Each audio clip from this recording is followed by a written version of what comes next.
오늘 우리가 함께 은혜 받을 하나님 말씀은 마태복음 3장 1절 말씀부터 12절 말씀까지 되겠습니다. 마태복음 3장 1절 말씀부터 12절 말씀입니다. 그때에 침례 요한이 이르러 유대 광야에서 전파하여 말하되 그는 선지자 이사야를 통하여 말씀하신 자라 일렀으되 광야에 외치는 자의 소리가 있어 이르되 너희는 주의 길을 예비하라 그가 오실 것을 곧게 하라 하였느니라. 그리고 음식은 메뚜기와 석청이었더라.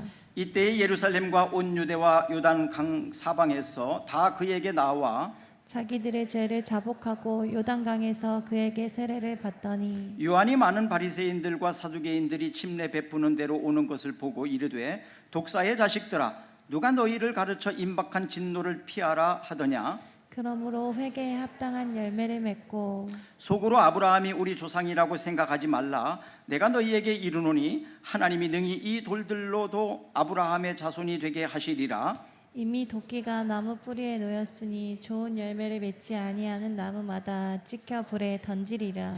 나는 너희로 회개하게 하기 위하여 물로 침례를 베푸거니와 내 뒤에 오시는 이는 나보다 능력이 많으시니 나는 그의 신을 들기도 감당하지 못하겠노라. 그는 성령과 불로 너희에게 침례를 베푸실 것이요 손에 키를 들고 자기의 타작마당을 정하게 하사 알곡은 모아 곡간에 들이고 쭉정이는 꺼지지 않는 불에 태우시리라. 아멘. 목적지를 분명히 하고 여행을 하는 사람은 가면서 계속 지금 내가 잘 가고 있는지 확인을 합니다. 여러분 잘 살고 계십니까? 지금 가고 있는 그 길을 나중에 후회하지 않을 것 같습니까? 안 될 줄 알면서 계속 그 일을 하는 사람은 참으로 어리석은 사람입니다. 우리는 이런 사람을 쭉정이 인생이라고 말합니다. 심는 대로 거두게 하시는 것은 하나님의 창조의 법칙이고 자연의 법칙입니다. 종류대로 거두게 하시는 것은 정직의 법칙이라고 할 수 있습니다. 때가 되어 거두게 되는 것은 인내의 법칙이라고도 할 수 있겠고요. 심은 만큼 거두는 것은 공정의 법칙이라고도 할 수 있습니다. 원인과 결과를 통해서 우리는 지혜를 배우게 됩니다. 오늘 본문에 나와 있는 침례 요한은 사가랴와 엘리사벳의 아들인데요, 예수님께서는 이 요한을 향하여 세상의 모든 사람들 중에서 가장 큰 자라고 칭찬을 하셨습니다. 그 요한이 오늘 본문에 회개를 선포하는데 특별히 바리새인과 사두개인들을 향하여 말하고 있다는 것을 주목하게 됩니다. 그때 당시에 가장 거룩한 척하고 또 정치적으로나 여러 가지로 영향력이 있었던 사람들이 바로 바리새인과 사두개인들이었기 때문에 그래요. 나름대로 성공한 사람들이고 많은 사람들에게 존경을 받는 사람들입니다. 그런데 그들을 향하여 이 침례 요한은 회개하라, 천국이 가까웠다고 선포하며 아주 강력하게 독사의 자식들이라는 표현까지도 쓰고 있는 것을 보게 됩니다. 회개에 합당한 열매를 맺지 않는다면 결국 쭉정이처럼 불태워서 사라지게 될 것이기 때문에 지금 바르게 살아야 되는 것을 강조하고 있습니다. 농부는 농사를 지으면서 무성한 잎이나 줄기를 바라지 않습니다. 알곡인 열매를 거두기 위해서 땀을 흘리고 노력을 합니다. 지금 이 요한이 살고 있는 이 시대의 신앙은 바로 형식적인 쭉정이 신자, 쭉정이 신앙이기 때문에 그들을 향하여 회개하라고 선언하고 있는 겁니다. 오늘날 이 침례 요한이 지금 한국에 오신다면 어쩌면 동일한 말씀을 하시지 않을까요? 회개하라, 천국이 가까워 왔느니라. 너희들이 지금 바른 신앙생활을 하고 있다고 생각을 하냐? 회개에 합당한 열매를 맺어야 교회가 산다. 교회가 교회다움을 회복할 수 있다라고 말하지 않을까라는 생각을 해봅니다. 알곡과 쭉정이의 겉모습은 비슷합니다. 그러나 생명이 있고 생명이 없고의 차이가 있습니다. 생명이 있는 알곡은 좋은 열매로 채워져 있고, 생명이 없는 쭉정이는 그 안에 아무것도 채워지지 않고 물만 나올 뿐입니다. 요한일서 5장 12절 말씀에는 이렇게 말합니다.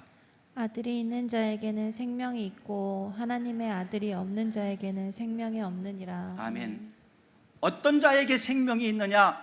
아들이 있는 자에게 생명이 있고 아들이 없는 자에게는 생명이 없다라고 선언하고 있습니다. 우리가 먹는 계란도 보면 대부분 무정란이죠. 유정란이 아니죠. 생명이 없는 거죠. 우리가 살아가고 있는데 어떤 사람은 생명이 있고 어떤 사람은 생명이 없느냐? 아들, 바로 예수 그리스도를 내 마음에 영접한 자는, 아들이 있는 자, 바로 그들에게는 생명이 있다는 거예요. 그러나 예수님을 영접하지 않고 살아가는 사람들은 살아있는 것 같지만 사실은 생명이 없다고 말하고 있는 것입니다. 요한복음 3장 3절 말씀을 보겠습니다. 예수께서 대답하여 이르시되 진실로 진실로 내게 이르노니 사람이 거듭나지 아니하면 하나님 나라를 볼 수 없느니라. 이것은 니고데모가 예수님을 찾아왔을 때 말씀하신 겁니다. 예수님께서 대답하시되 진실로 진실로, 이것은 굉장히 강조하는 말이에요. 내가 진짜로, 내가 정말로 말한다. 아주 강조를 하고 있는 것인데, 내게 이르노니 사람이 거듭나지 아니하면 하나님의 나라를 볼 수 없다. 하나님의 나라를 볼 수 당연히 하나님 나라를 갈 수 없다는 얘기죠. 거듭나지 않는다면, 거듭난다는 얘기는 두 번 태어난다는 얘기예요. 한 번은 부모님에게서 태어나고 한 번은 영적으로 태어나야 된다는 거예요. 두 번 태어나지 아니하면 하나님 나라 갈 수 없다. 바로 생명이 없다는 얘기예요. 이 땅에서는 생명이 있지만 하나님의 나라 가는 영생의 생명은 없다고 말씀하신 것입니다. 아담이 처음에 하나님 만드셨을 때에는 선하게 만드셨죠. 죄가 없이 만드셨어요. 그러나 사단의 유혹에 넘어가서 그가 선악을 알게 하는 나무의 열매를 먹는 순간 그는 범죄하게 됩니다. 그로 인하여 원죄라는 것이 우리 조상 대대로 내려오는 죄악이 있어요. 그리고 스스로가 지은 자범죄가 있습니다. 그래서 이 세상에 죄가 없는 사람은 아무도 없습니다. 원죄가 있고 자범죄가 있어요. 그 전적으로 타락한 존재들이지요. 이 전적으로 타락한 존재에게 바로 생명을 주신 분이 예수님이셨습니다. 그래서 거듭난 사람은 다시 태어났기 때문에 영적 부활은 이미 일어난 거예요. 여러분과 저는, 우리는 영적 부활을 입은 사람들입니다. 영적으로 우리는 새 생명을 얻은 사람들이에요. 그러면 예수님이 다시 오실 때에는 어떤 부활이 일어나냐? 그때는 육적 부활입니다. 그래서 온전한 부활, 영과 육이 부활되는 온전한 부활을 입게 될 것입니다. 살아있는 물고기는 물살을 거슬러서 올라갑니다. 그러나 죽어있는 물고기는 물살에 떠내려 갑니다. 살아있는 성도는 세상에서 어떤 환난이 와도, 시험이 와도, 유혹이 와도 해치고 올라갑니다. 그러나 죽어있는 성도는 세상의 풍파에 따라서, 세상에 따라서 이리저리 흔들리고 요동치며 살아가게 됩니다. 요한일서 5장 4절을 한번 보겠습니다. 그릇 하나님께로부터 난 자마다 세상을 이기느니라. 세상을 이기는 승리는 이것이니 우리의 믿음이니라. 아멘. 그러면 세상을 이기는, 세상에 요동치지 않는 살아있는 물고기처럼 물살을 거슬러서 올라갈 수 있으려면 어떻게 해야 되느냐? 세상을 이기는 승리는 이것이니 우리의 무엇이다? 믿음이다라고 말합니다. 세상의 환경에, 세상의 그 문화에 흔들리지 않고 신앙을 지키고 믿음을 지키고 믿음으로 살기 위해서 바로 이 믿음이 필요하다는 거예요. 강한 물고기는 강한 물살을 헤치며 올라갈 수 있습니다. 그러나 힘이 약하면, 아주 강력한 물이 내려오면 떠내려갈 수밖에 없습니다. 세상의 강한 환경, 세상을 강하게 이길 수 있으려면 그만큼 강한 믿음이 있어야 된다는 것입니다. 그러면 이 믿음은 어떤 것입니까? 야고보서 2장 17절입니다. 야고보서 2장 17절. 이와 같이 행함이 없는 믿음은 그 자체가 죽은 것이라. 아멘. 행함이 없는 믿음은 그 자체가 죽은 것이다. 그래서 믿음으로 산다는 것은 행하며 산다는 얘기예요. 믿음으로 산다는 것은 믿음이 있다면 행동으로 보여줘야 된다는 거예요. 행동으로 보여주지 않는 믿음은 죽은 믿음이라는 겁니다. 살아있는 믿음이 못 된다는 거예요. 여러분 믿음이 있습니까? 그러면 그 행함이, 믿음의 크기가 물론 다릅니다. 그 행함의 정도도 다를 수 있습니다. 죽정이는 알곡이 되기 위해서는 예수님을 영접해야 하고, 그리고 믿음으로 살 때 바로 살아있는 물고기처럼 행함이 있는 믿음을 가지게 됩니다. 죽어있는 물고기는 소금물에 넣어놓으면 절여져서 짜집니다. 절인 고등어처럼 됩니다. 행함이 없는 성도도 마찬가지로 세상 속에서 믿음이 없으면 세속화되어서 하나님을 믿는 사람인지 안 믿는 사람인지 구분할 수가 없습니다. 살아있는 물고기는 바다에 들어가도 짜지 않아요. 살아있는 성도, 믿음이 있는 사람은 세상 속에서 세속화되지 않습니다. 요한일서 1장 12절을 한번 봅니다.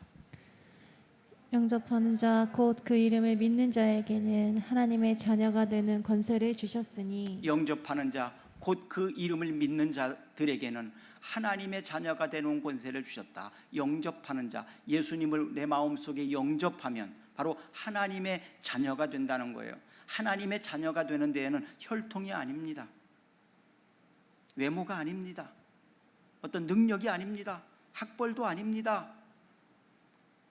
하나님의 자녀가 되는 것은 바로 예수님을 내 마음속에 영접하면 돼요. 예수님 내 마음속에 오시옵소서.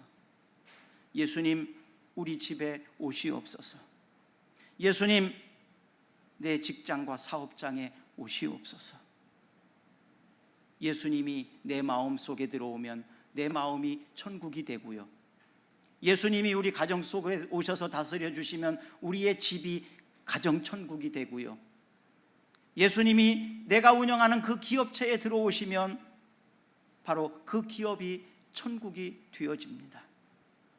예수님이 우리나라를 다스려 주신다면 우리나라는 하나님이 다스리시는 천국이 됩니다. 사랑하는 여러분, 예수님을 영접하셔서 천국을 누리며 살기를 주의 이름으로 축복합니다. 하나님의 자녀가 되었다면 하나님은 그 자녀를 어떻게 할까요? 양육합니다. 돌봅니다. 우리가 아이를 낳으면 그 아이를 양육하고 돌보잖아요. 그래서 사람답고 능력 있는 사람으로 만들어내지 않습니까? 이것이 부모의 역할이잖아요. 마찬가지로 하나님도 예수님을 마음속에 영접하고 하나님의 자녀가 되면 하나님이 농부가 된 것처럼, 부모가 된 것처럼 하나님의 자녀를 돌보고 양육합니다. 그래서 하나님의 자녀다움도록 능력 있는 사람이 되도록 하나님이 양육하고 길러주신다는 겁니다. 그래서 세상의 모든 유혹도 이길 수 있도록, 세상의 모든 시험을 이길 수 있도록 강한 믿음을 가진 소유자로, 하나님의 사역자로, 일꾼으로 만들어내십니다. 이것이 바로 결실입니다. 쭉정이는 농부의 보호와 돌봄을 받지만 아무리 키워도 쭉정이로 그냥 남습니다. 쭉정이도 태풍도 만나고 뜨거운 태양도 만나고 장마도 만나고 다 만나고 가을에 결실을 얻게 되는데, 쭉정이는 거두어 놓으면 알곡이 못 됩니다. 바람에 나는 겨와 같이 다 날아가 버립니다. 요한복음 6장 68절을 한번 봅니다. 시몬 베드로가 대답하되 주여 영생의 말씀이 주께 있사오니 우리가 누구에게로 가오리이까. 아멘. 베드로가 예수님께 영생의 말씀이 주께 있사오니 우리가 누구에게로 가오리까? 우리는 아무 데도 가지 않고 떠나지 않겠다고 말합니다. 여러분과 제가 동일하게 고백했으면 좋겠습니다. 영생의 말씀이 꿈사랑교회에 있으니 제가 어디로 가오리까? 저는 그렇게 할 겁니다. 이제 마지막 개척이니까요. 제가 갈 데도 없습니다. 이제는 세 번째 개척이니까. 영생의 말씀이 꿈사랑교회에 있으니 내가 어디로 가오리까? 이곳에서 주와 함께 주님 말씀하시는 사역 감당하겠습니다. 여기는 아버지의 집이고 내 집입니다. 할렐루야. 교회에 대한 이런 자부심 정도는 있어야 되지 않겠습니까? 내 집에 대한 자부심은 이 정도는 있어야 되지 않겠습니까? 가족이라면, 그렇죠? 가족이라면 이곳은 하나님의 집입니다. 아멘. 이곳은 우리 아버지의 집입니다. 이곳은 내가 평생 하나님을 섬기며 이곳에서 하나님의 사역할 꿈사랑 교회입니다. 할렐루야. 이런 확신이 여러분들에게 있기를 주의 이름으로 축복합니다. 요한계시록 21장 8절 말씀입니다. 그러나 두려워하는 자들과 믿지 아니하는 자들과 흉악한 자들과 살인자들과 음행하는 자들과 점순갈들과 우상 숭배자들과 거짓말하는 모든 자들은 불과 유황으로 타는 못에 던져지리니 이것이 둘째 사망이라. 아멘. 지옥, 바로 둘째 사망에 대해서 말하고 있습니다. 히브리서 9장 27절에 보면 한 번 죽는 것은 사람에게 정하신 것이요 그 후에는 심판이 있으리라고 말합니다. 한 번 죽는 것은 모든 사람이 다 죽습니다. 그건 육적으로 죽는 거고요, 영적으로 둘째 사망은 바로 지옥 가는 것을 말하고 있습니다. 쭉정이는 이렇게 지옥 간다 이 말이에요. 한 마리로 말하면. 그러면 알곡과 쭉정이를 어떻게 구분할 수 있을까요? 지금 나는 잘 연걸어 가고 있나요? 나는 지금 알곡으로 잘 연걸어 가서 추수할 때 알곡으로 날아가는 자가 아니라 지옥 가는 자가 아니라 천국 가는 자, 바로 창고에 거둬들일 농부가 귀하게 여길 알곡으로 잘 가고 있는가? 이것을 오늘 말씀드리려고 합니다. 첫째는 쭉정이는요 회개하지 않습니다. 회개하지 않아요. 하나님은 사람을 만드실 때 천사로 만들지 않으셨고요, 짐승으로 만들지도 않았습니다. 그래서 사람은 천사도 아니고 짐승도 아니에요. 그런데 하나님의 은혜를 입으면 천사 같은 사람이 되고요, 하나님의 은혜를 저버리면 짐승같이 되어버립니다. 그래서 우리는 짐승같이 살고 싶지 않아서 사람들은 교육이라는 걸 하잖아요. 유치원 교육도 하고 초등학교 교육도 하고 여러 교육을 해서 너는 짐승처럼 살면 안 된다. 그래서 교육이라는 걸 합니다. 교육에 있어서 가장 좋은 방법은 디모데후서 3장 16절입니다. 모든 성경은 하나님의 감동으로 된 것으로 교훈과 책망과 바르게 함과 의로 교육하기에 유익하다. 성경 교육이 바로 가장 유익하다고 말합니다. 짐승처럼 살지 않도록. 어떻게 보면 요즘의 사람들을 보면 짐승만도 못한 사람도 실제로 있는 것 같아. 짐승만도 못한 사람이 있어요. 어떤 사람이요? 야욕과 욕심에 가득 차 있는 사람, 권력욕, 여러 가지 욕심, 그런 야망과 욕심으로 가득 찬 사람들을 보면 짐승만도 못해요. 짐승은 배부르면 절대 더 이상 욕심을 안 부립니다. 근데 사람은 배불러도 욕심을 부리는 것이 사람이더라고요. 그런 사람 우리는 짐승만도 못한 사람이라고 말합니다. 사람에게는 자기 보호하는 본능이라는 게 있습니다. 그래서 자기를 보호하기 위해서 자기의 어떤 문제를 지적하게 되면 변명합니다. 그리고 이유를 댑니다. 지금 침례 요한이 설교하고 있을 때 찾아온 바리새인과 서기관, 그들이 지금 이 침례 요한에게 엄청난 부끄러움과 책망을 받았어요. 회개하라, 회개하라, 회개에 합당한 열매를 맺어라. 얼마나 자존심 상했을까요? 상상을 한번 해보십시오. 지금 자기들은 나름대로 세상에서 권위도 있고 존경도 받고 학문도 깊고 뭐 여러 가지로 괜찮은 사람들이라고 생각하고 있거든요. 그런데 그들이 요한에게 왔을 때 회개하라고, 당신 회개하라고, 회개에 합당한 열매를 맺으라고, 하나님의 진노를 밟지 않으려면 지금 회개하라고, 이 말을 들었을 때 이 바리새인 입장과 서기관들 입장에서 엄청 자존심이 상했을 것 같아요. 많은 사람들 앞에서 지금 지적을 당하고 있거든요. 회개하라고, 당신 회개하라고. 자, 이런 때 사람의 본능에 의하면 변명할 수 있겠죠. 이유를 댈 수도 있겠죠. 사람들은요, 지적을 받을 때 대부분 깨끗하게 인정하지 않습니다. 인정을 안 하려고 합니다. 두 번째로는 자기 문제를 지적하는 사람에게 공격합니다. 최고의 수비는 공격이라는 말이 있어요. 수비가 아니라 이제는 상대를, 너는 어떠냐? 너는 깨끗하냐? 상대방의 허물과 약점을 드러내서 공격합니다. 세 번째로는 무감각하거나 아니면 침묵합니다. 침묵합니다. 양심의 마비를 받은 사람은 지적해도 몰라요. 화인 맞은 사람이라고 성경은 이렇게 말합니다. 양심 쪽이, 이미 양심이 마비되었기 때문에 자기의 잘못을 알지 못해요. 그러니 회개하지 않습니다. 이 바로 쭉정이는 회개하지 않는 사람을 쭉정이라고 말합니다. 회개하지 않아도 되는 사람은 세상에 아무도 없습니다. 회개하지 않아도 되는 사람은 세상에 아무도 없습니다. 누구나 다 회개해야 될 사람들이라는 거예요. 요한복음 3장 10절에 보니까 의인은 없나니 하나도 없다라고 말합니다. 과연 우리가 의인입니까? 우리가 회개할 것이 아무것도 없는 그런 사람입니까? 이 세상에 회개하지 않아도 되는 사람은 아무도 없습니다. 설교를 하는 제가 의인이기 때문에 여러분들에게 회개하라고 말할까요? 아닙니다. 저도 회개해야 될 사람입니다. 예수님 외에는 이 세상에 의인이 아무도 없습니다. 아까 말씀드린 대로 모든 사람들이 유전적으로 내려오는 죄가 있고 스스로가 범한 자범죄가 있거든요. 그래서 예수님께서는 요셉과 마리아에게 정상적으로 나지 않은 거예요.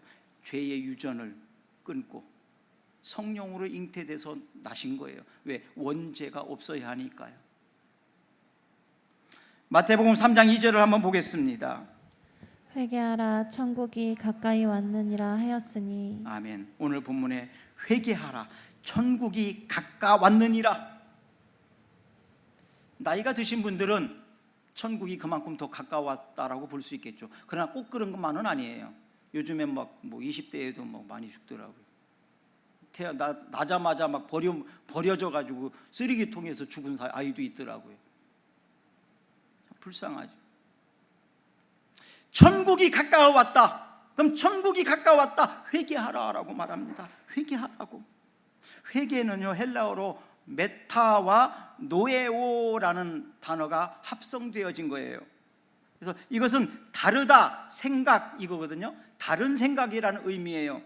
생각을 다르게 해야 된다. 생각을 고쳐야 된다. 이것이 회개입니다. 생각을 다르게 하는 거예요. 생각을 고치는 것이 회개입니다. 방향을 바꾸는 게 회개예요. 세상을 향한 발걸음을 하나님 앞으로 바꾸는 거예요. 내 욕심과 사심에 따라서 살던 사람이 이제는 하나님 말씀을 따라서 사는 것으로 바꾸는 거예요. 이것이 회개입니다. 회개입니다. 그럼 이런 회개를 하기 위해서는 어떻게 해야 될까요? 회개에도 기회가 있습니다. 모든 일에는 기회라는 게 있어요. 기회가 있잖아요. 돈 벌을 수 있는 기회가 있고 다 기회가 있어요. 기회를 잘 잡아야 되거든요. 그래서 침례 요한이 지금 바리새인과 이 사두개인들, 서기관들 이런 사람들을 향하여 회개하라 천국이 가까웠다. 지금 기회거든요. 회개하면 되거든요. 그런데 이 회개를 하지 않는다면 그런 기회를 놓쳐버린 거예요. 회개하기 위해서는요, 용기도 필요합니다. 용기도 필요합니다. 이 바리새인과 사두개인들이 기분 나쁘다고, 열받았다고 그러면 안 되죠. 사람들 앞에서, 어린아이들 앞에서, 어쩌면 제자들 앞에서, 부하들 앞에서, 자녀들 앞에서 회개하기 위해서는 용기가 필요합니다. 뭐가 필요해요? 용기가 필요합니다. 내가 잘못했다고, 자녀들 앞에서 부모가 내가 잘못했다, 엄마가 잘못했다, 아빠가 잘못했다, 용기가 필요합니다. 제자들 앞에서, 어린아이들 앞에서 잘못을 했을 때 용기가 필요해요. 내가 시인하고 잘못했다라고 말할 수 있는 용기가 필요합니다. 이 용기가 없어서 마음으로는 알지만, 잘못했다는 걸 인지했지만 회개하지 못하는 사람, 불쌍한 사람이잖아요. 여러분, 용기를 내시기를 바랍니다. 잘못했을 때 잘못했다고 말할 수 있는 용기가 있기를 축복합니다. 입으로 시인하여 구원받는 겁니다. 그리고 무엇보다도 믿음이 필요합니다. 믿음이 필요합니다. 믿음이 없으면 회개하기가 어려워요. 아니, 회개할 수가 없습니다. 회개하지 않습니다. 그래서 기회가 주어졌을 때 용기를 내서 믿음으로 회개하시기를 바랍니다. 그럴 때 하나님은 알곡 신자로 만들어 주십니다. 자, 오늘 본문 8절을 한번 또 읽어봅니다. 그러므로 회개에 합당한 열매를 맺고. 아멘. 그러므로는 결론과 같은 거잖아요. 회개에 합당한 열매를 맺으라는 거예요. 합당한 열매, 회개하면 합당한 열매가 맺어질 수 있는 것입니다. 그리고 하나님이 기뻐하시는 거예요. 탕자의 비유를 통해서 말씀하셨던 것처럼 하나님 앞에 우리가 회개하고 나아가면 허랑방탕했던 자녀가 돌아왔을 때 동네 잔치를 베풀고 가락지를 끼워주고 목욕을 시켜주면서 죽었다가 살아나온 아들이다라고 기쁘게 맞아주는 아버지, 바로 회개할 때 하나님은 왜 그랬니? 너의 잘못을 처벌받아야 된다, 이렇게 하지 않고 다 용서하시고 기쁘게 받아주면서 그를 목욕시켜주고 가락지를 끼워주면서 모든 것을 회복시켜주지 않습니까? 경찰서에 가서 잘못을 고백하면 법대로 처벌받아야죠. 그러나 가정에 와서, 교회에 와서 부모님에게, 하나님께 회개하면 어떻게 합니까? 너 가서 벌 받고 와라, 그럽니까? 아니에요. 잘했다. 얼마나 힘들었니? 앞으로 그러면 안 돼. 그러지 않으면 돼. 오히려 잘못한 누구에게 피해를 끼쳤다면 부모가 대신 갚아주지 않습니까? 왜? 자유롭게 살게 하려고. 우리 하나님은 바로 그런 하나님입니다. 우리가 잘못했던 것을 따지거나 처벌받으라고 하시지 않고 내가 갚아줄게, 너 이제는 자유롭게 살거라, 네가 행복한 것이 내가 행복한 거다, 이게 부모 마음인 것처럼 하나님의 마음은 바로 그런 하나님의 마음입니다. 그거를 아십니까? 그러니까 그 사랑을 경험하면 이 세상의 그 어떤 것도 하나님 사랑과 비교할 수가 없는 거지요. 쭉정이는 형식을 더 중요하게 여깁니다. 그래서 알곡은 고개를 숙이지만 쭉정이는 고개를 반짝 들고 있습니다. 바리새인들은 종교적 외식주의자들이에요. 종교적으로 그러니까 형식을 굉장히 중요시 여기고 외모를 굉장히 중요시 여기는 사람들이에요. 형식을 중요시 여기는 바로 그 사람들이 바리새인들입니다. 그들은 종교적인 사람들이지만 형식적인 사람들이에요.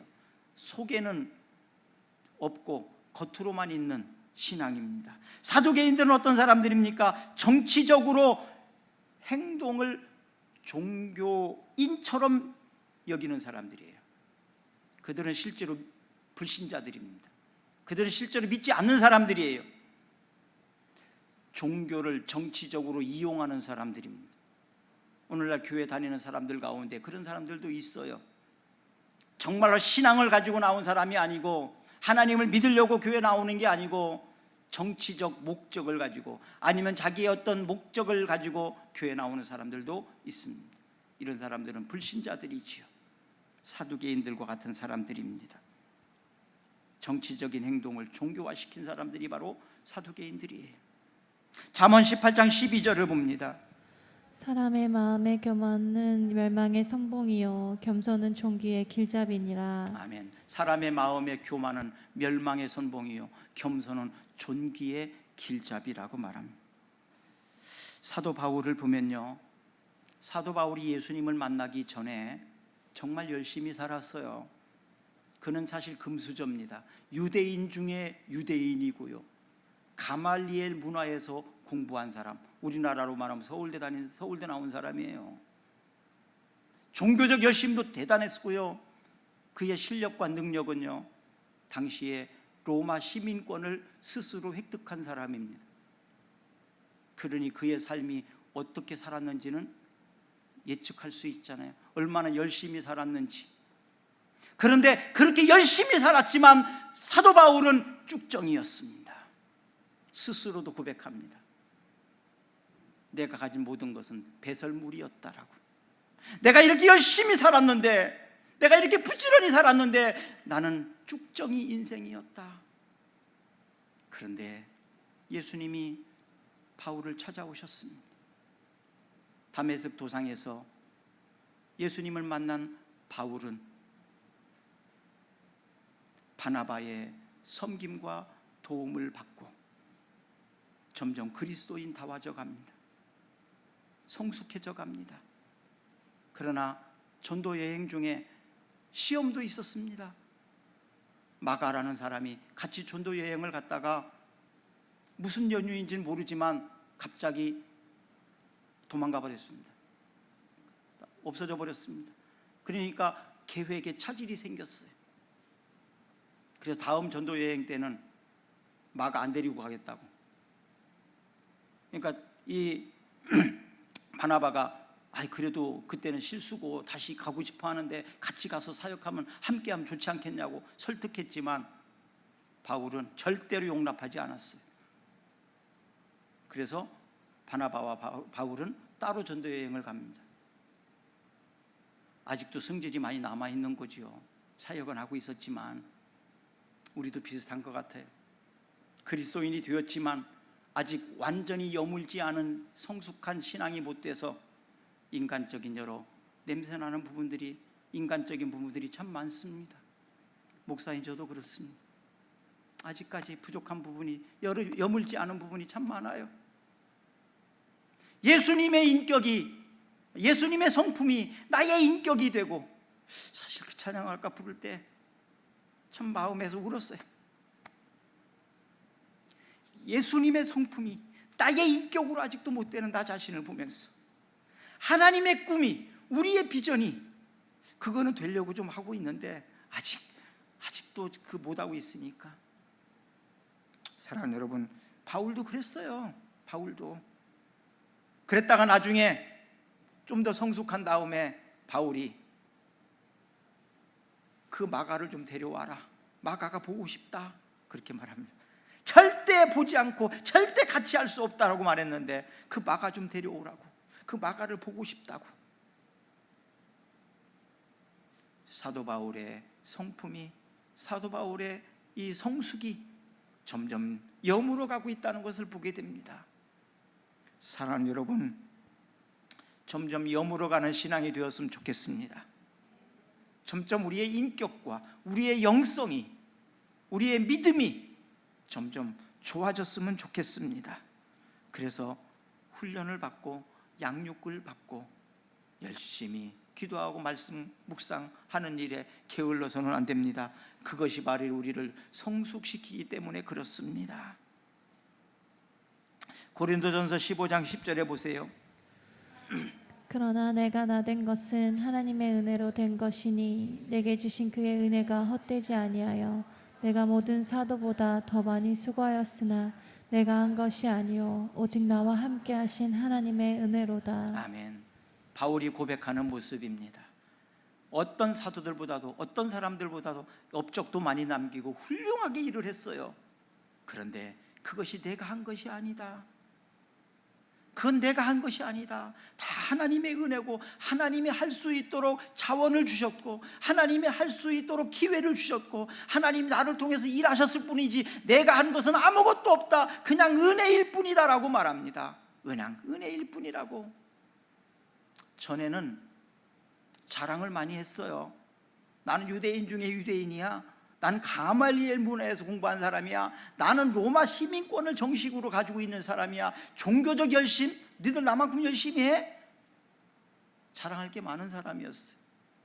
그런데 바울이 사역을 하면 할수록 얼마나 바울은 서신을 많이 썼습니까? 얼마나 많은 교회를 개척했습니까? 얼마나 많은 능력을 행했습니까?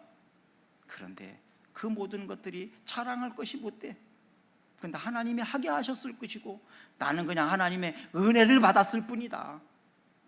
내가 한 것이 아니라고 말합니다. 이것이 바로 여물어진 사도 바울의 모습이었습니다.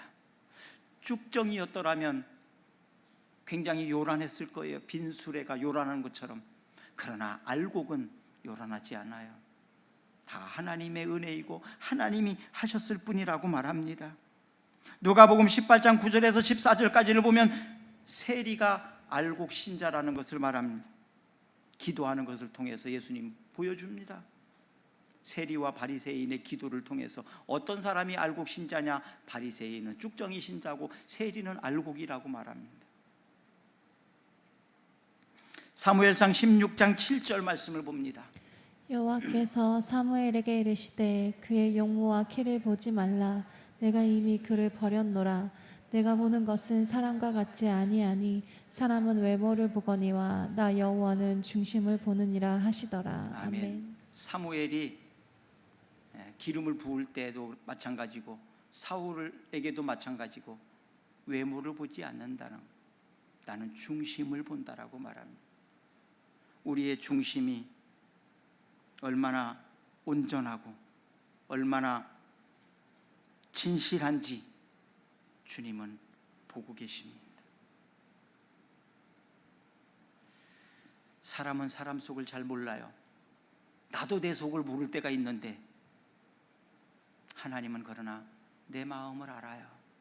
사랑하는 여러분, 지금 울고 있는 사람이 있습니까? 세상에 어떤 사람도 나를 몰라줘서 오해를 하고 힘들어하는 사람이 있습니까? 주님이 아십니다. 여러분들의 마음을 주님이 아십니다. 세상이 몰라줘도 여러분들의 형편을 주님이 아십니다. 아시는 주님 앞에 위로를 받으시기를 바랍니다. 그리고 힘을 얻으시기를 바랍니다. 마지막으로 쭉정이는 하나님의 심판을 무시하고 외면합니다. 하나님의 거룩한 두려움을 무시해버립니다. 그 대신에 내 체면이 중요합니다. 내 입장이 중요합니다. 내 자존심이 중요합니다. 사람들의 평가가 중요합니다. 여론이 중요합니다. 나에 대해서 사람들이 댓글을 다는 그 댓글이 중요합니다. 그러나 알곡 신자는 그렇게 중요하게 여기지 않습니다.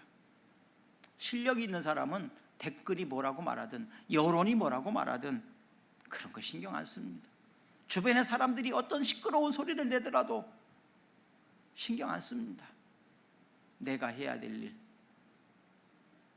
올림픽에서 양궁의 마지막 금메달을 땄던 그 어린 학생, 그 고백을 하잖아요. 댓글 보았냐고, 안다고. 사람들이 말하는 거 다 듣냐? 다 들었다. 그러나 나는 그냥 내가 해야 되는 일 연습한 대로 그냥 하는 것뿐이라고. 배짱 좋게 그 어린 아이가 참 결선에서 그 한 발로서 금메달을 따는 거 감동이지 않습니까? 여러분, 다른 거 그렇게 신경 쓸 거 없습니다. 거룩한 하나님 앞에 두려움을 가지고 우리 자신을 성숙하게 그리고 알곡으로 여물어 가면 됩니다. 오늘 본문 19절, 10절, 12절 모두가 다 같습니다. 마지막으로 고린도후서 6장 2절을 한번 읽어봅니다. 이르시되 내가 은혜 베풀 때 너에게 듣고 구원의 날에 너를 도왔다 하셨으니 보라 지금은 은혜 받을 만한 때요 보라 지금은 구원의 날이로다. 아멘. 우리 다 같이 눈을 감으시고 조용히 기도하면서 말씀을 들어보시겠습니까? 누가복음 17장에는 노아의 홍수 때와 같다고 말합니다. 마지막 때는. 누가복음 17장 또 롯의 소돔성 멸망 때를 생각하라고 말합니다. 어리석은 쭉정이 인생을 언제까지 그렇게 사시렵니까? 우물쭈물하다가는 그럴 줄 알았다고 후회하게 될 것입니다. 안 되는 줄 알면서 왜 계속 그렇게 합니까? 실패할 줄 알면서 왜 방향을 바꾸지 않습니까? 그대로 살고 있습니까? 바울처럼 무엇을 위해 살 것인가, 어떻게 살 것인가를 선택하고 로마 황제가 미쳤다고 말할지라도 당신이 나와 같이 되기를 바랍니다. 나는 행복합니다. 내가 살아가는 이 길이 정답입니다. 나는 바른 길을 가고 있습니다. 바로 하나님이 선택하신, 하나님이 예비하신 그 길을 가고 있을 때 우리는 알곡 신자가 될 수 있습니다. 쭉정이 인생을 살고 나서 후회하지 맙시다. 후회 없는 인생을 살기 위해서 주님과 함께 다시 한번 시작하시기를 주의 이름으로 축복합니다. 지금은 우리에게 영원한 생명을 주신 기묘자요 평강의 왕이신 예수 그리스도의 은혜와 고통과 수욕의 자리에서 건져주신 하나님 아버지의 사랑하심과 주님의 나라에 가까이 가는 순간 도와주시는 성령님의 교통하심이 예배를 드리며 가장 좋은 열매를 사모하는 마음으로 살아가는 모든 성도들 머리 위에, 그리고 저들의 가정과 이 나라와 이 민족 위에 영원토록 함께 하시기를 간절히 축원하옵나이다. 아멘.